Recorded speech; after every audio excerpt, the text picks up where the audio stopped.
Silks చేనేత వస్త్రాల అద్భుత ప్రపంచం. కుక్కట్పల్లిలో మార్చ్ 28న గ్రాండ్ ఓపెనింగ్.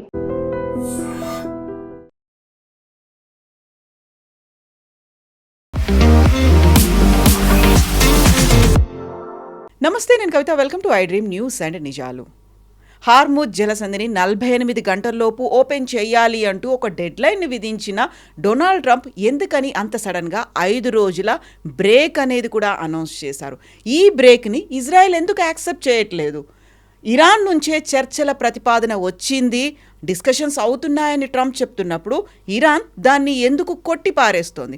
యాక్చువల్గా అక్కడ ఏం జరుగుతోంది? డొనాల్డ్ ట్రంప్ ఎందుకని అంత సడన్గా 5 రోజుల బ్రేక్ అనేది అనౌన్స్ చేశారు? మనతో పాటుగా ఉన్నారు సీనియర్ జర్నలిస్ట్ సురేష్ కొచ్చాతిల్ గారు. సార్ నమస్తే. నిన్న మనం మాట్లాడుకున్న దానికి ఈవినింగ్ కల్లా అంత సడన్ చేంజ్ ఎందుకని వచ్చింది? 48 గంటలు అన్నారు, ఒక డెడ్ లైన్ చెప్పారు, అయిపోయింది. తర్వాత 5 రోజుల బ్రేక్ అన్నారు. 5 రోజుల బ్రేక్ కూడా వన్ సైడెడ్గా వచ్చినట్టుంది. ఐదర్ ఇజ్రాయెల్ ఆర్ ఇరాన్ కూడా యాక్సెప్ట్ చేయట్లేదు.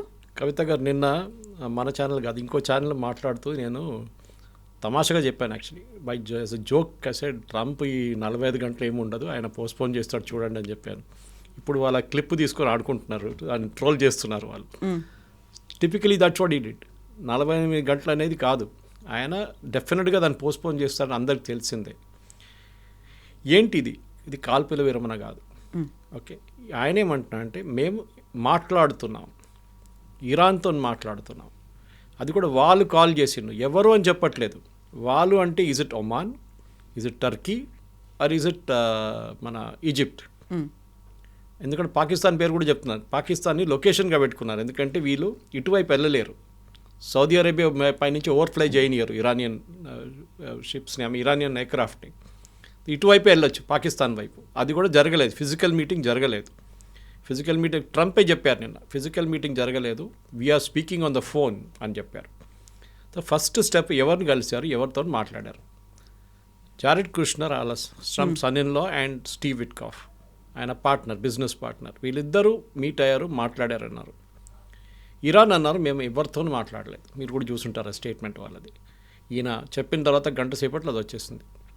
ఈయన అన్నారు we are speaking to one very senior figure in Iranian this one. And senior figure ఇప్పుడు ఎవరు లేరు వాళ్ళ దగ్గర. ఉన్నది ఒక ప్రెసిడెంట్ ఉన్నారు, స్పీకర్ ఆఫ్ ద వాళ్ళ పార్లమెంట్ ఉన్నారు, అది కాకుండా సుప్రీం లీడర్ ఉన్నారు. ఆయన ఉన్నారో లేదో తెలియదు.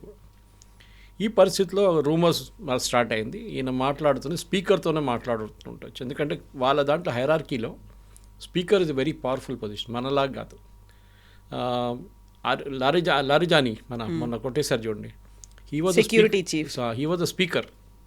8 సంవత్సరాలు ఆయన స్పీకర్గా ఉండే పార్లమెంట్ది. So it's very powerful post. సో బహుశా ఈయనతో మాట్లాడుతున్నాను అనుకుంటే ఆయన కూడా డినే చేశాడు. ఇప్పుడు మళ్ళీ ఎవరితో మాట్లాడుతున్నారు, గోడతో మాట్లాడుతున్నారో అర్థం కావట్లేదు.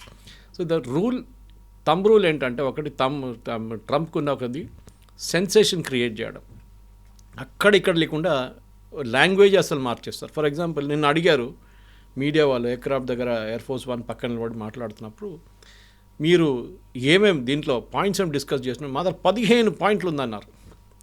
And point number 1, 2, 3 is ticked off, over, discussion అయిపోయిందన్నారు. ఏంటి పాయింట్ నెంబర్ 1? యురేనియం వాళ్ళ దగ్గర they can never have a nuclear weapon అన్నారు. అది ఎట్లా చేస్తారంటే, వాళ్ళ దగ్గర న్యూక్లియర్ డస్ట్ ఉంది కదా, ఆ డస్ట్ అంతా మేము తీసుకుంటాం అన్నారు. అప్పుడు ప్రెస్ వాళ్ళకు కూడా అర్థం కాదు, ఈ డస్ట్ ఏంటి, న్యూక్లియర్ డస్ట్ ఫస్ట్ టైం వింటున్నాం మనం. ఈ గోల్డ్ డస్ట్ అని విన్నాం కానీ న్యూక్లియర్ డస్ట్ ఏంటి? అది యురేనియం గురించి మాట్లాడుతున్నారు, ఆయన అది కూడా తెలియదు. ఎవరు ఆయన్ని బ్రీఫ్ చేస్తున్నారు, ఎవరు ఆయనతో మాట్లాడుతున్నారు? ఇన్ఫ్యాక్ట్ ఆయన ఇరానియన్స్ గురించి అంటున్నారు, ఇరానియన్స్ మాట్లాడలేదు ఎక్కువ అని చెప్పి ఎవరో మీడియాలో అడిగారు. వాళ్ళ దగ్గర ఒక పిఆర్ ఏజెన్సీని తీసుకురామనండి, వాళ్ళు బాగా చేస్తారు దీనికన్నా అంటున్నారు. అంటే ఇరానియన్స్ వాళ్ళు ఎక్స్ప్రెస్ చేయలేకపోతున్నారంట వాళ్ళు చేసింది. ఎనీవే, ట్రంప్ ఐడియా ఏంటి? ఆయనకి కవిత గారు 2-3 ఇష్యూస్ ఉన్నాయి. ఒకటి, వాళ్ళ బేస్లోనే మాగా బేస్, ఈవెన్ దో వాళ్ళు సాలిడ్గా ట్రంప్ ఎంటర్ ఉంటారు, వాళ్ళు ట్రంప్ ఏమన్నా కానీ రేపు లోకం అయిపోతుందంటే ఎస్ అంటారు, కాదంటే కూడా ఎస్ అంటారు వాళ్ళు. అట్లాంటి వాళ్ళు వాళ్ళ మ్యాగా డేటాబేస్లో చాలామంది దాంట్లో ఉన్న వాళ్ళకి ప్రాబ్లం వస్తుంది. దట్ వాళ్ళు ఈ ఫ్యూయల్ ప్రైసెస్తోనే వాళ్ళకి చాలా ఇష్యూస్ ఉన్నాయి. అమెరికాలో ఇప్పుడు gas prices is $4 for a gallon. Gallon is about 3.5 litres. Diesel $5 per gallon. 3 నుంచి 4 వెళ్ళింది, డీజిల్ ఏమో 3 నుంచి 5కి వెళ్ళింది. సో డెఫినెట్లీ దాని ఒక పుష్ బ్యాక్ ఉంది దానికి. రెండవది, వాళ్ళ స్టాక్ మార్కెట్ పడిపోయింది. అన్నీ ప్రతి కంట్రీలో పడిపోయింది, మనది కూడా అంత సంగతి. Because we are not an island, మనం కూడా వాళ్ళతోనే రియాక్ట్ అవుతాం. కానీ మోర్ ఇంపార్టెంట్లీ వీళ్ళ దగ్గర బాండ్ మార్కెట్ ఒకటి ఉంది. ఈ బాండ్ మార్కెట్ ఇంట్రెస్ట్ రేట్స్ చాలా క్రూషియల్. అమెరికన్ గవర్నమెంట్, మన గవర్నమెంట్ కూడా రిజర్వ్ బ్యాంక్ బాండ్స్ ఇష్యూ చేస్తారు. ఇక్కడ రేవంత్ రెడ్డి వాళ్ళ గవర్నమెంట్కి తీసుకుంటారు 18,000 కోట్లు, 5,000 కోట్లు అలా బాండ్ తీసుకుంటారు. దానికి ఇంట్రెస్ట్ కట్టాల్సి వస్తుంది. ఇంట్రెస్ట్ తక్కువ ఉంటుంది. మనం మార్కెట్ నుంచి బ్యాంక్కి వెళ్ళి తీసుకుంటే 10% ఉంటే, 8% ఉంటే, వీళ్ళ దగ్గర reserve bank government to government 4% ఇస్తారు. ఇది అమెరికన్ గవర్నమెంట్ కూడా చేస్తారు. మనకి ఆల్మోస్ట్ ఇండియాకి $250 మిలియన్ మనకి బాండ్స్ ఇష్యూ చేశారు వాళ్ళ అమెరికన్ గవర్నమెంట్. మన వాళ్ళ అప్పు మన దగ్గర ఉంది. దాంట్లో వీ హ్యావ్ రిడీమ్డ్ $100 మిలియన్, ఇంకా 150 మన దగ్గర ఉంది. ఈ బాండ్ రేట్ పెరిగితే it is indication that your economy is in trouble. Me economy ఏదో పెద్ద ప్రాబ్లంలో పడబోతుందని తెలిసిపోతుంది. బాండ్ మార్కెట్ లాస్ట్ 1 వీక్ నుంచి ఎక్కడికో వెళ్ళిపోయింది కంప్లీట్గా. ఈ యుద్ధం మొదలైనప్పుడు నుంచే స్టార్ట్ అయింది అది. కానీ స్పెసిఫిక్గా ఈ హార్మూజ్ ప్రాబ్లం రాగానే అప్పుడు ఇట్ పీక్డ్ అన్నమాట. ట్రంప్ ఈ 2 ఇష్యూస్ మెయిన్గా, ఒక ఫ్యూయల్ ఒకటి, సెకండ్ ఇస్ ఈ బాండ్ రేట్స్, 2 ట్యాకిల్ చేయకపోతే డెఫినెట్గా అమెరికా నెక్స్ట్ ఒక వారం లోపల దట్ మేజర్ ప్రాబ్లం ఉండబోతుంది తెలిసిపోయింది దానికి. ఏదో ఒక అనౌన్స్మెంట్ చేయాలి నేను. ఆయన అన్నారు యుద్ధం అయిపోయిందన్నారు. యుద్ధం అయిపోయినప్పుడు మళ్ళీ డిస్కషన్ ఎందుకు? వాళ్ళు కొట్టిపడేసాం, their air force is gone, navy is gone, nothing is there, లీడర్షిప్ని కొట్టేసాం, మళ్ళీ ఏం మిగలలేదన్నారు. మళ్ళీ first level, second level, third level కూడా అయిపోయింది అని చెప్పారు. మళ్ళీ మీరు ఎందుకు మళ్ళీ డిస్కషన్ చేస్తున్నారు? మీరే అన్నారు కదా అన్నీ అయిపోయినాయని చెప్పి. They cannot launch any more nuclear missile, they cannot do this, cannot. కానీ స్పెసిఫిక్గా ఏం జరిగిందంటే ఈయన మొన్న ఈ థ్రెటన్ చేసినప్పుడు 45 గంటల తర్వాత మేము వాళ్ళ పవర్ ఫెసిలిటీస్ మీద కొడతామని చెప్పారు స్పెసిఫిక్గా. And the biggest one to start with which is in Tehran. Iranian power infrastructure ఒక సింగిల్ మొనోలిత్ కాదు. అంటే మొనోలిత్ అంటే ఎక్స్ప్లెయిన్ చేయాలంటే మీకు ఒక సింగిల్ పెద్ద ప్లాంట్ కాదు. ట్రంప్కి అది కూడా తెలియదు. ఇజ్రాయెల్కి అట్లా ఉంది. చాలా దేశాలకి ఒక సెంట్రల్ పవర్ స్ట్రక్చర్ ఉంటుంది, అక్కడి నుంచి డివైడ్ అవుతుంది పవర్ అని. మనకు కూడా లేదు అట్లా. మనకి నాగార్జున సాగర్ ఇక్కడ ఉంది, శ్రీశైలం అక్కడ ఉంది, బాక్రానంగల్ అక్కడ నార్త్లో ఉంది, ఇక్కడ మన కల్పాకం ఇక్కడ ఉంది. These are different places. Kudankulam nuclear power plant like that different. Thermal కొత్తగూడెంలో మన ప్లాంట్స్ డిస్ట్రిబ్యూటెడ్ ఉన్నాయి. మన ఒక్క ప్లాంట్ని కొడితే ఆ ప్లాంట్ ప్రాబ్లంలో వస్తుంది, మిగతా ప్లాంట్కి ప్రాబ్లం రాదు. అఫ్కోర్స్ గ్రిడ్ ఇష్యూ ఉంటుంది, గ్రిడ్ ఫ్రీక్వెన్సీ పడిపోతుంది ఇమీడియట్గా. కానీ we can isolate that grid, పెద్ద ఇష్యూ కాదు. ఇది ట్రంప్ కూడా తెలియదు. మేము వాళ్ళ అన్నిటికంటే పెద్దదాన్ని కొట్టబోతున్నా అంటే ఆయన కథ పెద్దదనే కాన్సెప్ట్ లేదు. ఇవాళ వాళ్ళ ఎనర్జీ మినిస్టర్ ఎక్స్ప్లెయిన్ చేశారు అది మీడియాకి. Unlike Israel or other Arab countries, మేము అది డిస్ట్రిబ్యూషన్ కూడా మేము కంప్లీట్లీ డీసెంట్రలైజ్ చేసాం. మనం దీని గురించి డీసెంట్రలైజేషన్ ఆఫ్ మిసైల్స్ గురించి మాట్లాడాం చూడండి.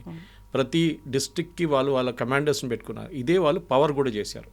వాళ్ళ బ్రెయిన్ ఆలోచించండి, వాళ్ళు ద థాట్ త్రూ దిస్. రేపు మా మీద ఇట్లాంటి ఒక దాడి జరగవచ్చు అనేది.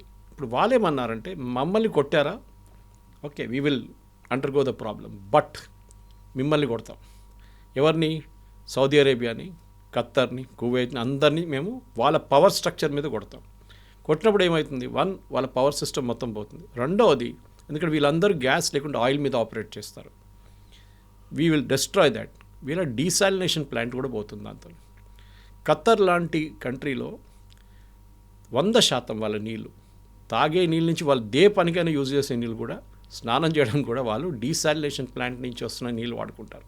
సముద్రం నుంచి మార్చిన నీళ్ళు అవి. సీ నుంచి డీసాలినేషన్ సాల్ట్ తీసేసి ఆ ప్రాసెస్లో స్వీటన్ అప్ చేసి కొంచెం తీసుకొస్తుంది. వేరే Saudi Arabia 50%. They have 50% normal water. ఎందుకంటే చాలా పెద్ద కంట్రీ వాళ్ళ దగ్గర. అక్విఫైర్స్ ఉండొచ్చు, మనలాంటి బోర్వెల్స్ ఉండొచ్చు, ఏదైనా ఉండొచ్చు. వాళ్ళ దగ్గర రివర్స్ ఎంత పెద్ద రివర్స్ ఏం లేవు వాళ్ళ దగ్గర. ఇటువైపు కువైత్ దగ్గర same problem, Bahrain same issue, నీళ్ళు లేవు వాళ్ళ దగ్గర.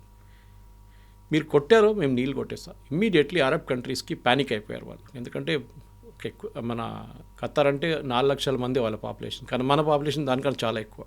నేను మోదీ గారు చెప్పారు చూడండి, 1 కోటి మంది Indians, 1 crore people are working in GCC countries. Impact అందరి మీద ఉండబోతుంది.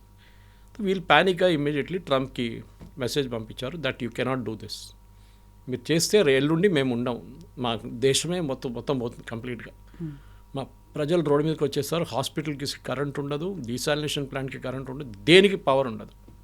So Trump immediately reaction that నేను ఆపేస్తున్నాను 5 days. కవిత గారు డే చూడండి. ఈయన అనౌన్స్ చేసిన ఏ రోజు అనౌన్స్ చేశారు? Monday, Tuesday, Wednesday, Thursday, Friday. Stock market open ఉండేది ఈ 5 రోజులు. అమెరికన్ స్టాక్ మార్కెట్ ఓపెన్ అయ్యే టైంకి చెప్పారు. సండే రోజు చెప్పలేదు, మండే రోజు చెప్పారు. చూడండి ఆయన అనౌన్స్మెంట్ ట్రిక్. ఇది జరిగింది. Immediately stock market picked up. ఇప్పుడు అలిగేషన్స్ ఏంటంటే మన దాంట్లో ఇన్సైడర్ ట్రేడింగ్ అంటారు. అంటే మీరు కంపెనీ నడిపిస్తున్నారు, మీ కంపెనీ చైర్మన్ మీరు ఫైనాన్షియల్ రిజల్ట్స్ రిలీజ్ చేయబోతున్నారు. మీకు తెలుసు ఫైనాన్షియల్ రిజల్ట్స్ ఈసారి బాగా వచ్చిందా లేకుంటే it has gone below expectations. దాది మీ స్టాక్ మార్కెట్ మీ షేర్ మీద ఇంపాక్ట్ ఉంటుంది. మీరు ఈ పీరియడ్లో, దట్ ఈస్ ఈ రిజల్ట్స్ వచ్చే పీరియడ్లో దాని కొన్ని రోజుల తర్వాత మీరు అమ్మకూడదు, కొనకూడదు షేర్లు. యూ అండ్ బోర్డ్ మెంబర్స్ ఎవరెవరు ఉన్నారో మీరు అది పెద్ద సెబీ రూల్స్ ఉంది, దాన్ని ఇన్సైడర్ ట్రేడింగ్ అంటారు దాన్ని.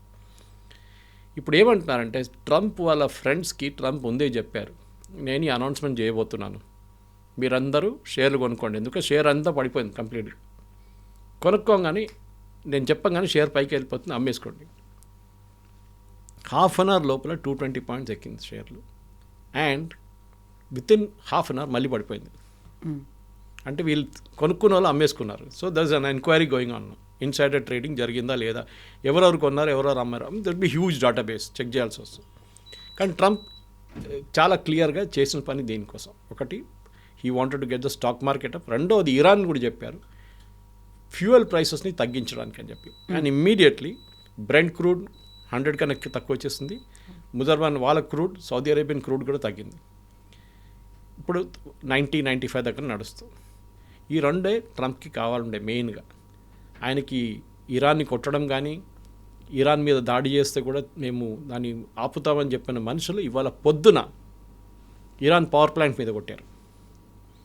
పవర్ ప్లాంట్ మీద కొట్టారంటే మీరు చెప్పొచ్చు మళ్ళీ అది వైలేషన్ కాదంటారు. కాదు, ఆ పవర్ ప్లాంట్కి వెళ్ళే ఒక గ్యాస్ పైప్ ఉంది, that is what supplies gas to the plant, దాన్ని కొట్టారు ఇజ్రాయెల్ అండ్ యుఎస్. అప్పుడు మీరు చెప్పిన మాట మొత్తం పోయింది కదా. ఆ ప్లాంట్ వాళ్ళ పొద్దు నుంచి పనిచేయట్లేదు. డైరెక్ట్గా పవర్ ప్లాంట్ మీద అటాక్ చేయకుండా ఇండైరెక్ట్గా వెళ్ళేటువంటి సప్లై. అడిగితే ఏమన్నారు, మేము రోడ్ మీద ఒక పైప్ పోతాం, పైప్ని కొట్టామంటారు. ఇది వీళ్ళ ట్రిక్ అనమాట. తో ఇప్పుడు స్పీకర్ ఆఫ్ ఇరానియన్ పార్లమెంట్తో మాట్లాడని చెప్పిన మంచి, will come back to that topic. Mohammad Bagher కబేఫ్ ఆయన పేరు. ఆయన హైరార్కీలో పాసిబ్లీ 10వ-11వ స్థానంలో ఉన్నారు. ఆయనకన్నా పైన చాలామంది ఉన్నారు. ఈ స్పెషల్లీ అయతోల్లా ర్యాంక్లో ఉన్న వాళ్ళు చాలామంది, వాళ్ళ దగ్గర 2-3 ఉన్నారు. ఈ ట్రంప్ ఏమంటున్నా అంటే హూ కంట్రోల్స్ హార్మోస్. నేను అదే ఎయిర్క్రాఫ్ట్ పక్కన నిలబడి మాట్లాడినాడు, ఐ అన్నారు. And that Ayatollah, whoever is Ayatollah, ఆయనతో నేను కంట్రోల్ చేస్తున్నాను. అంటే వీళ్ళిద్దరు కలిసి స్టేట్ ఆఫ్ హార్మోస్ నడిపిస్తారంట. ఆలోచించండి, అమెరికన్ ప్రెసిడెంట్, ఆయన దేశం చూసుకోవాలి, స్టేట్ ఆఫ్ హార్మోస్ చూసుకుంటారా? ఇది అర్థం కావట్లేదు. మీరేం చెప్పారు ఇనీషియల్ స్టేట్ ఆఫ్ హార్మోస్ని ఓపెన్ పెట్టండి, లేకుంటే బాంబ్ చేస్తాం. మీరు చేస్తారా లేదా? ఇప్పుడు ఏమంటున్నారు, నేను ఆయనతో కూర్చొని నేను కూడా గేట్ కాడ కూర్చుంటాను, ఒక స్టూల్ వేసుకొని కూర్చుంటాను, అక్కడ ఏ షిప్ వస్తుంది ఏ షిప్ వెళ్తుంది నేను చూసుకుంటూ కూర్చుంటాను. ఇది అమెరికన్ ప్రెసిడెంట్ పని అండి, ఇది అమెరికా పని అండి, ఇది కాదు. It is not there job. Arab countries ఉన్నారు, వాళ్ళు చూసుకుంటారు ఇదంతా, కానీ అది లేదు, నేనే చూసుకోవాల్సిందాన్ని. ఈ ఐ మీ మై సెల్ఫ్ అని చూడండి. ఈ యుద్ధం మొదలైనప్పుడు కవిత గారు మీకు తెలిసి ఉంటుంది, 2-3 మెయిన్ అబ్జెక్టివ్స్ ఉంటాయి. ఒకటి, రెజీమ్ చేంజ్, గవర్నమెంట్ని మార్చేస్తాం. రెండవది, యురేనియం స్టాక్ పైల్స్, అంటే న్యూక్లియర్ వెపన్ తయారు చేయడం. మూడవది, వీళ్ళది మిస్సైల్ అండ్ డ్రోన్స్, అది కంప్లీట్గా ఎలిమినేట్ చేయాలి. మూడవది చేశారు చాలా మటుకు, ఇంక్లూడింగ్ మ్యానుఫ్యాక్చరింగ్ యూనిట్ చాలా కొట్టారు. కానీ ఇప్పుడు కూడా ఇవాళ పొద్దున మనం మాట్లాడుతున్నప్పుడు ఈ టైంకి 25 డ్రోన్లు కొట్టారు సౌదీ అరేబియా మీద, యుఏఈ మీద 11 డ్రోన్లు కొట్టారు. ఆలోచించండి, ఇంత అయినాక కూడా వాళ్ళు చేస్తున్నారు. అంటే they are provoking the Arab nations to attack. కానీ వాళ్ళు చేయట్లేదు, వాళ్ళు చాలా స్మార్ట్ అయిపోయినారు. ఇప్పుడు సౌదీ అరేబియా ఇరాన్ని కొట్టారనుకోండి, ఈ వార్ ఎక్స్పాండ్ అయిపోతుంది. మళ్ళీ సౌదీ అరేబియా మీద ఉన్న డ్రోన్లు అన్నీ పంపించేస్తాడు. ఇప్పుడున్న పరిస్థితిలో ఫస్ట్ మ్యాటర్ జరగలేదు, ఇరానియన్ రెజీమ్. నా అనాలిసిస్ ప్రకారం ట్రంప్ ఏం గేమ్ ఆడుతున్నారంటే, ఒకటి, అక్కడ ఉన్న వాళ్ళ నడిమిట్లోనే ఒక కన్ఫ్యూజన్ క్రియేట్ చేస్తున్నారు. అది టిపికల్ పాలిటిక్స్. ఇప్పుడు మన దగ్గర కూడా పార్టీలు ఉంటే 3 గ్రూపులు ఉంటే, మీరు ఒక గ్రూప్ చెప్తారు నేను మీ వాళ్ళని ముఖ్యమంత్రి చేస్తాను, రెండోవని పిలిచి అదే అంటారు, మూడోవని పిలిచి అదే అంటారు. వీళ్ళు ముగ్గురు అనుకుంటారు మా లీడర్ ముఖ్యమంత్రి అయిపోతాడు. కానీ మీరు ఆడే గేమ్ ఇంకోటి, ఒక్కరే సపోర్ట్ చేస్తారు మీరు. Possibly speaker of Iranian parliament Mohammad Bagher, ఆయన్ని బహుశా ఈయన ఒక లీడర్గా తయారు చేస్తున్నారు. మనం వెనిజువేలాలో చేసాం చూడండి అట్లా. కానీ ఇరాన్లో పవర్ అనేది మీకు తెలిసిందే, it is with the Iran national security guards. వాళ్ళ దగ్గర ఉంది. వాళ్ళు డిసైడ్ చేస్తారు ఎవరు ప్రధానమంత్రి, ఎవరు స్పీకరు, ఎవరు సుప్రీం లీడర్ అని డిసైడ్ చేసేది రెవల్యూషనరీ గార్డ్స్ వాళ్ళ దగ్గర. ఆ పవర్ ట్రంప్కి ఏం చేయలేకపోతారు. ట్రంప్ ఎంత ప్రయత్నించా కానీ ఈ రెవల్యూషనరీ గార్డ్స్ పక్కన జరగకుండా ఏం చేయలేరు. ఇది మెయిన్ థింగ్ అవుతుంది. This is the problem. ఎందుకంత సడన్గా ట్రంప్ వన్ సైడెడ్గా డెసిషన్ తీసుకున్నాడు? Not even approaching Israel. కలిసి అటాక్ చేశారు, కలిసే యుద్ధం చేస్తున్నారు. ఇప్పటిదాకా నెతన్యాహు మాట్లాడలేదు, ట్రంపే మాట్లాడుతూ వచ్చాడు. సడన్గా ఇప్పుడు నెతన్యాహు చెప్పింది నేను ట్రంప్తో మాట్లాడతాను, we will continue the war, మేము అటాక్స్ చేస్తూనే ఉంటాము అనేటువంటి మాట నెతన్యాహు దగ్గర నుంచి వచ్చింది. సో ఆ షాక్ అనేది ఎవరికి తగిలింది? అసలు నెతన్యాహుకు తగిలిందా, ఇరాన్కి తగిలిందా, సొంతంగానే ట్రంప్ చేసుకున్నారా? నెతన్యాహు మెంటలీ ప్రిపేర్డ్గా ఉన్నాడు. ఆయనకి తెలుసు ట్రంప్ మెంటాలిటీ ఎట్లా అని. ట్రంప్కి ఒక డొమెస్టిక్ ఆడియన్స్ చూసుకుంటున్నారు ఆయన. ఆయిల్ ప్రైసెస్ పెరిగింది, బాండ్ ప్రైసెస్ పెరిగింది, దాంతోపాటు ఇన్ఫ్లేషన్ పెరిగింది. వాళ్ళ డొమెస్టిక్ ఆడియన్స్ సఫర్ అవుతున్నారు. సో డెఫినెట్గా ట్రంప్కి అక్కడ మిడ్ టర్మ్ పోల్స్ రావబోతుంది, దాని మీద డెఫినెట్గా ఇంపాక్ట్ ఉంటుంది. అదొకటి ఉన్నప్పుడు ఇజ్రాయెల్కి ఆ ప్రాబ్లం లేదు. ఇజ్రాయెల్లో ఎలక్షన్ రాబోతుంది ఇంకా కొన్ని నెలల తర్వాత. నెతన్యాహు డెఫినెట్లీ ఎలక్షన్ గెలుస్తారు. ఆయనకి ఈ వార్ ఎన్ని రోజులు నడుస్తుందో అన్ని రోజులు ఆయనకి ఎలక్షన్ గెలవడానికి ఛాన్స్ ఉంటుంది. కావాలంటే ఎలక్షన్ నడుస్తున్నప్పుడు కూడా ఆయన బాంబ్ చేసుకుంటాడు కావాలంటే ఓట్ల కోసం. వాళ్ళ కాన్సన్ట్రేషన్ అంతా రెండే ఇప్పుడు. ఒకవైపు ఇరాన్ దగ్గర ఉన్న మిసైల్ కేపబిలిటీని కొట్టడం. ఇవాళ పొద్దున కూడా ది అటాక్ ఇజ్రాయెల్. నిన్న డిమోనా అటాక్ చేశారు, మీరు చూస్తుంటారు. న్యూక్లియర్ వాళ్ళ ఫెసిలిటీ, వాళ్ళు ప్లాంట్ అని చెప్పరు, మిసైల్ ప్రొడక్షన్ అని చెప్పారు, న్యూక్లియర్ ఫెసిలిటీ అట్ దిమోనాని లిటిల్ ఇండియా అంటారు. అక్కడ మన మహారాష్ట్ర నుంచి వెళ్ళిన చాలామంది జ్యూస్ అక్కడ ఉన్నారు.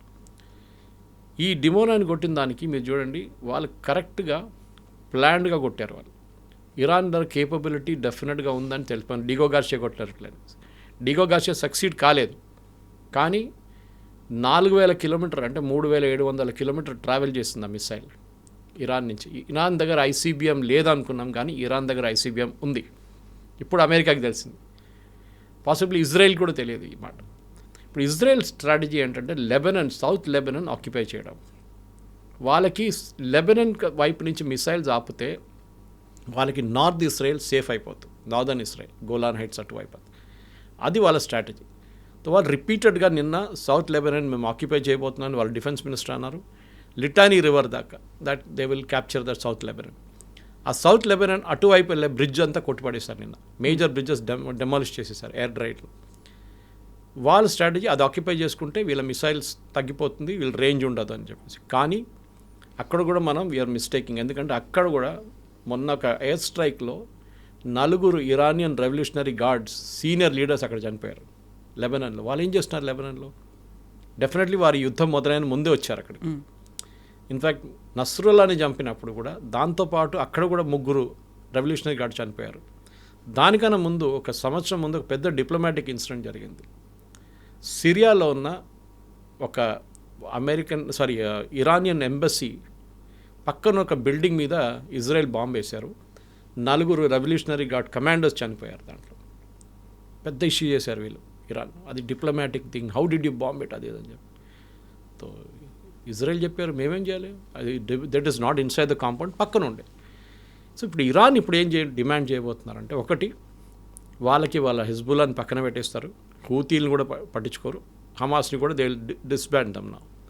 కానీ మేము యుద్ధం ఆపాలంటే మీ 3-4 డిమాండ్స్ వాళ్ళు ఆల్రెడీ ముందే చెప్పేశారు. ఒకటి, మా మీద ఇప్పటి నుంచి దాడులు జరగకూడదు. అది ఎవరైనా అగ్రీ చేస్తారండి? చేయరు. America will not agree, Israel will not agree అట. రెండవది, మాకు మా న్యూక్లియర్ ప్రోగ్రామ్ పీస్ఫుల్ పర్పసెస్ కోసం మేము నడిపించుకుంటాం, మిగతా న్యూక్లియర్ది ఐఏఏకి ఇచ్చేస్తాం కావాలంటే. 450 కిలోలు ఎంత ఉంది, 50 కిలోలు మాకు కావాల్సిన న్యూక్లియర్ ప్లాంట్ కోసం పెట్టుకుంటాం, మిగతా 400 కిలోలు we will give it to International Atomic Energy Agency or Russia, whoever it may be. మూడవది, ఇప్పుడు దాకా జరిగిన దాడుల్లో వాళ్ళ ఇన్ఫ్రాస్ట్రక్చర్ మొత్తం ధ్వంసమైంది, దానికోసం కాంపెన్సేషన్ కావాలి. ఈ 3 మెయిన్ పాయింట్స్ వాళ్ళ దగ్గర ఉంది. దీని ఫస్ట్ పాయింట్ ఇజ్రాయెల్ అంగీకరించారు. Even if US says yes, Israel still say no. వాళ్ళకి ఏంటంటే ఏ రోజు కావాలంటే ఇరాన్ వెళ్ళి మేము కొట్టచ్చు అనే ఒక కాన్ఫిడెన్స్ ఉంది వాళ్ళకి. బికాజ్ ఎయిర్ డిఫెన్స్ మొత్తం పోయింది, వాళ్ళ రాడార్ పనిచేయట్లేదు, ఎయిర్ క్రాఫ్ట్ లేదు వాళ్ళ దగ్గర. So they are doing this. America బహుశా అగ్రీ చేయొచ్చు దట్ మీ మీద దాడి చేయం, అయిపోయింది మాది, మా ప్రోగ్రామ్ ఫినిష్ అయిపోయింది. కాంపెన్సేషన్ కూడా ఎవరు ఇవ్వరు. Uranium is a touch issue. ఎందుకంటే యురేనియం ఒకసారి వీళ్ళ చేతికి వచ్చేస్తే అమెరికా ఆర్ ఐఏఏ ఒక కాన్ఫిడెన్స్ వచ్చేస్తుంది, వీళ్ళు ఇంకా న్యూక్లియర్ వెపన్స్ డెవలప్ చేయలేరు అని చెప్పేసి. ఈ 3 పాయింట్స్ వాళ్ళు అడిగారని చెప్పి నిన్న కూడా I made a note of that అన్నమాట. కానీ ఇక్కడి నుంచి ముందుకు వెళ్ళాలన్నప్పుడు వీళ్ళు ఏం చేస్తారు, what should be the next step of America. నేనేమనుకున్నాను, నిన్న ట్రంప్ ఇంత సీరియస్గా అనౌన్స్ చేసిన తర్వాత ఇవాళ బహుశా ఒక డల్ డే ఉండబోతుంది, మనకి డిస్కషన్ కూడా ఏమి ఉండదు టిల్ ఫ్రైడే మనం ఏం న్యూస్ లేదు, బాంబులు పడలేదు అనుకుంటే అప్పుడే పడ్డది బాంబు పొద్దునే. ఇజ్రాయెల్ వేసారు, దాని తర్వాత అమెరికా వేసారు, చెప్పాను చూడండి, పవర్ ప్లాంట్ పక్కన కొట్టారు. సో దట్ మీన్స్ వీళ్ళు ఆపట్లేదు. ట్రంప్ చెప్పిన మాట ట్రంప్కే వీళ్ళు ఆయనకే ఎవరు పట్టించుకోవట్లేదు.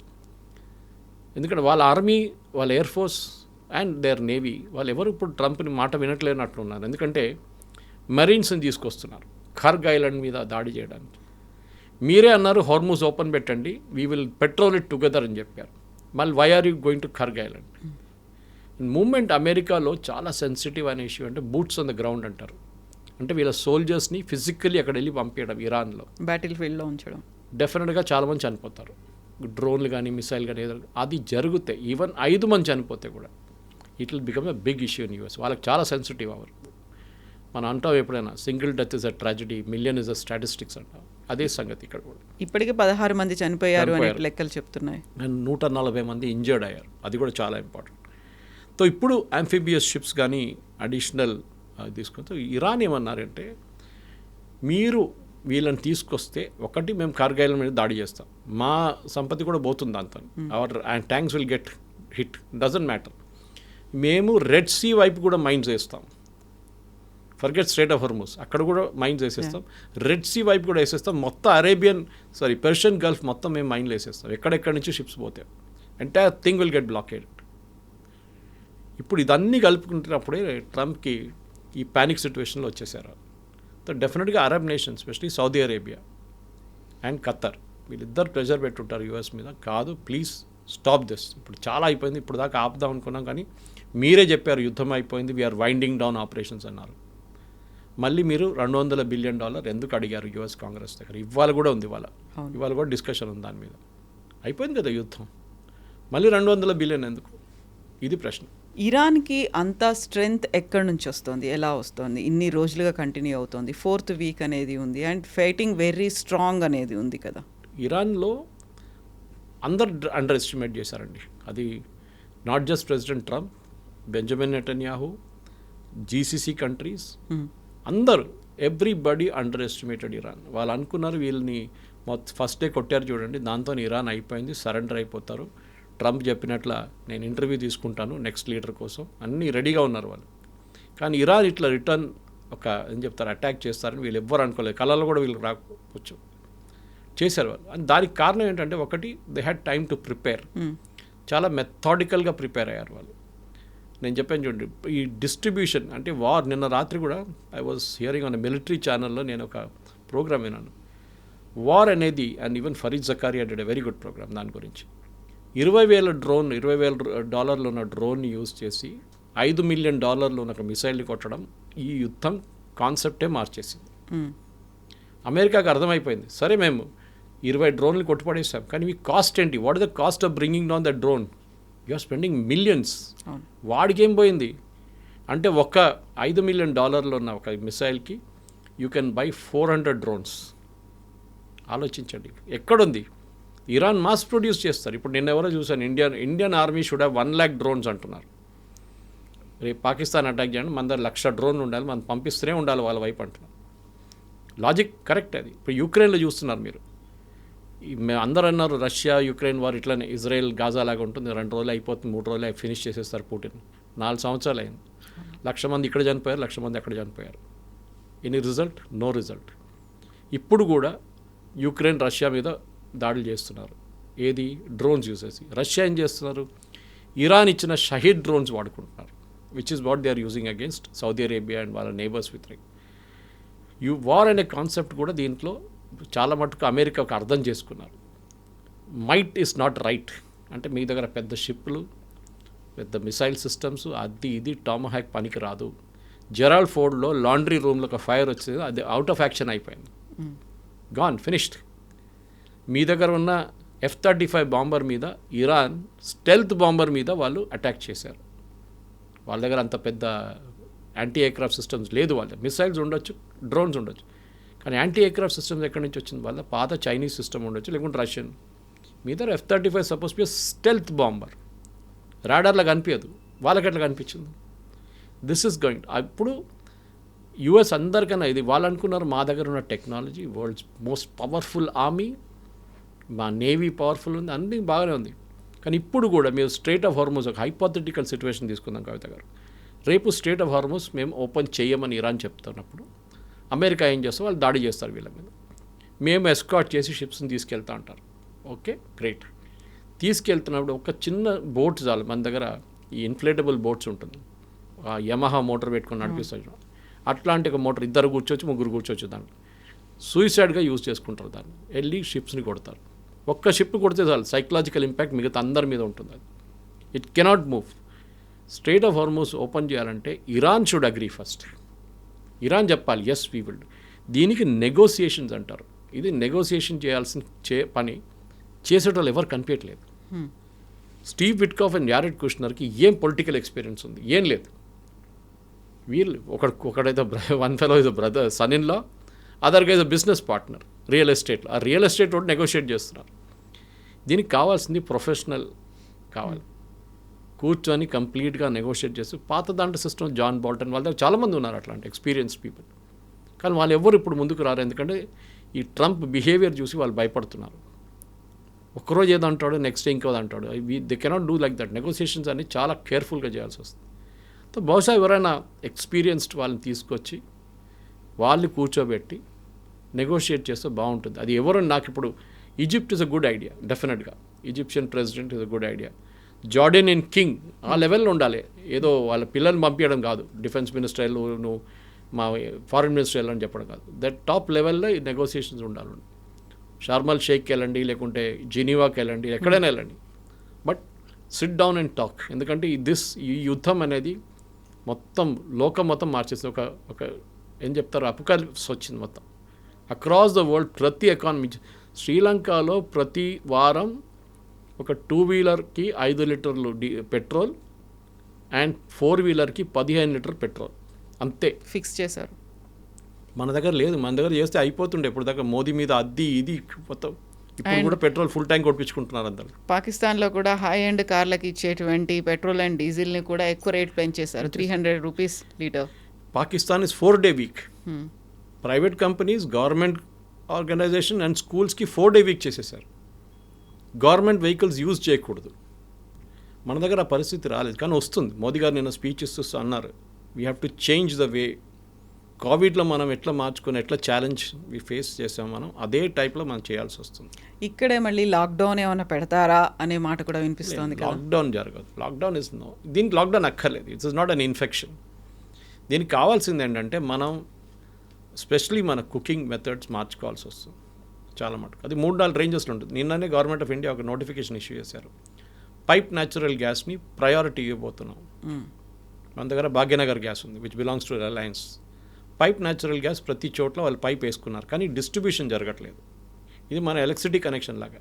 మీరు మెయిన్ రోడ్ మీద 11 kV వేసేసారు, కానీ లోపల తీసుకోవాలంటే మీకు లోవర్ లెవెల్ కావాల్సి వస్తుంది పవర్ సప్లై. అక్కడి నుంచి ట్రాన్స్ఫార్మర్కి వెళ్తుంది, ట్రాన్స్ఫార్మర్ నుంచి 220కి వెళ్తుంది. అది ఇది జరగట్లేదు. సో పైప్స్ ప్రతి చోట వేసారు, కానీ దాన్ని డిస్ట్రిబ్యూషన్ చేయట్లేదు. అది మనం on a war footing basis ప్రతి సిటీలో చేయాల్సి వస్తుంది. నేను బహుశా చెప్పే ఉంటాను మీద, నేను ట్రివాండ్రంలో ఉన్నప్పుడు when I was working with జనం టీవీ, నేను అక్కడ వాళ్ళు నాకు ఒక 3-bedroom ఫ్లాట్ ఇచ్చారు. నేను వెళ్ళి చూస్తే గ్యాస్ కావాలని గ్యాస్ కోసం సిలిండర్ కోసం దేవులాడితే అది చేస్తే no need, it's a pipe gas అన్నారు, విచ్ ఇస్ ద రెవల్యూషన్. ఆ టైంలో I'm talking of COVID time. ఆ టైంలో కూడా వాళ్ళ దగ్గర పైప్ గ్యాస్, మన దగ్గర ఎన్నో అపార్ట్మెంట్స్ కొత్త అపార్ట్మెంట్స్లో కూడా పైపులు వేసారు, కానీ కనెక్షన్ ఇవ్వలేదు. సో గవర్నమెంట్ ఒక ఇన్సెంటివ్ ఇవ్వాల్సి వస్తుంది. నేను కూడా మాట్లాడారు ఇన్సెంటివ్ గురించి. We have to have an incentive. Especially డాబాలు రోడ్ సైడ్ డాబాలు, వాళ్ళకేం కావాలి, ఎథనాల్ బేస్ కుకింగ్ చేయొచ్చు వాళ్ళు, ఎందుకంటే ఫార్మింగ్ వాక్ నుంచి ఎథనాల్ ఈజీగా వచ్చేస్తుంది వాళ్ళకి. రూరల్ ఏరియాస్లో బయోగ్యాస్ యూజ్ చేసుకోవచ్చు. అందరు చేయాలని చెప్పట్లేదు, కానీ we got use to LPG, అది ప్రాబ్లం. ఎల్పిజి మన దగ్గర లేదు, మనం బయట నుంచి తెప్పించుకోవాల్సింది. కానీ మేము ప్రొడ్యూస్ చేయొచ్చు, మీరు క్రూడ్ ఆయిల్ తెచ్చుకొని దాన్ని బై ప్రోడక్ట్గా చేయొచ్చు. ఎందుకు మన హీలియం దొరకట్లేదు? Helium is used in semiconductors, helium is used in MRI scan. MRI scan లాగిపోతాయి రేపు. ఎక్కడి నుంచి మీరు మనం పెట్రోల్ డీజిల్ గురించి ఆలోచిస్తున్నాం, కానీ దాని యూసేజ్ ఎక్కడెక్కడికో వెళ్తుంది. అది ఇది మెయిన్ రీజన్. సో మనం ఏం చేయాలంటే right no priority, of course వాళ్ళ నడిమిట్లో వాళ్ళు కొట్టుకుంటారు, రేపు వాళ్ళు బై దోస్తులు అయిపోతారు, మనం బయట వీ విల్ బీ సఫరింగ్ అన్నమాట. సో మన డిపెండెన్స్ ఆన్ గల్ఫ్, అక్కడున్న ఫారిన్ ఎక్స్చేంజ్ మనకు ప్రిజర్వ్ చేయాలంటే వీ హ్యావ్ టు మన మార్పు మన వైపు కూడా తీసుకురావాల్సి వస్తుంది. గల్ఫ్ ఎట్లా మారుస్తున్నారు, ఎందుకంటే మొహమ్మద్ బిన్ సల్మాన్ అన్నారు ఈ ఆయిల్ ఎక్కువ రోజులు ఉండదు, we also got to change అన్నారు. ఇవాళ పొద్దున ఐ వాచ్డ్ చాలా మంచి ఒక ఆర్టికల్ వచ్చింది గల్ఫ్ న్యూస్లో. గుజరాత్లో అదానీ వాళ్ళ పెద్ద ఒక సోలార్ ప్రాజెక్ట్, వాళ్ళు ఏమంటున్నారంటే ఇది ఒక 18 టౌన్స్ని ఎలక్ట్రిసిటీ సప్లై చేయవచ్చు అంట, అంత పెద్ద ఫామ్ పెట్టారు సోలార్ది. Why not everywhere? ప్రతి చోట Cochin airport can be fully 100% solar, ప్రతి చోట్ల చేయాల్సింది ఇది. కానీ దానికి ఒక మెంటల్ మేకప్ మార్చాల్సి వస్తుంది. మన దాంట్లో అది లేదు. వీఆర్ కంఫర్టబుల్ విత్ ఎల్పిజి, కానీ ఎల్పిజి అక్కడి నుంచి రేపు రాదు. లేకుంటే ఇప్పుడు చూడండి ఖతార్ ఏమంటున్నారు, నెక్స్ట్ 5 years మేము సప్లై చేయలేం, అంత డ్యామేజ్ జరిగింది మాకు. మీరు ఎక్కడికి వెళ్తారు? Qatar supplies world's 20% gas, liquid natural gas. మీరు ఎక్కడ వెళ్ళి తీసుకుంటారు? యూఎస్కి వెళ్తారా, రష్యాకి వెళ్తారా? ఇది పెద్ద ఒక డిబేటింగ్ పాయింట్ ఉంది కవిత గారు, that Indian society it self. ఎందుకంటే మనకు ఎక్కడో జరిగిన యుద్ధం అని కాకుండా మన మీద ఉన్న ఇంపాక్ట్ కూడా మనం నేర్చుకోవాలి. ట్రంప్ రేపు మనం చెప్పినట్ల అయిపోయింది, నేను ఫినిష్ చేసేసాను అన్నీ చెప్పుకుంటూ పోతారు, కానీ ఇది ఇప్పుడు కాదు, నెక్స్ట్ ఇంకో క్రైసిస్ వస్తుంది. దీనికన్నా ముందు ఫస్ట్ క్రైసిస్ 70sలో వచ్చింది, 90sలో వచ్చింది.